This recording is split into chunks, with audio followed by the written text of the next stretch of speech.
புதன்கிழமை evening first வேலையாக வந்து பார்த்திங்கன்னா இந்த வார்ட்ரோப் தான் ஃபுல்லாக க்ளீன் பண்ணலாம் அப்படின்னு சொல்லிட்டு ஸ்டார்ட் பண்ணிட்டேன்.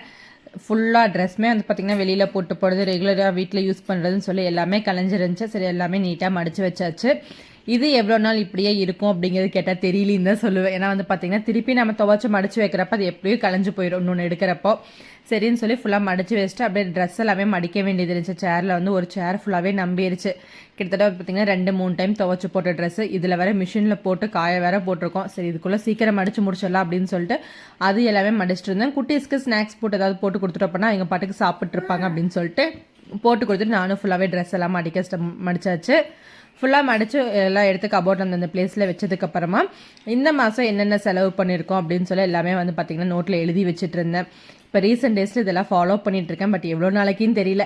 எது எக்ஸ்ட்ரா செலவு, எது அடுத்த மாதம் கம்மி பண்ணும் ஒவ்வொன்றா பார்த்து செலவு பண்ணிட்டுருக்கேன். ஏன்னா ஒரு மாதத்துக்கு இவ்வளோ செலவாகுமா அப்படின்னு தான் இருக்குது.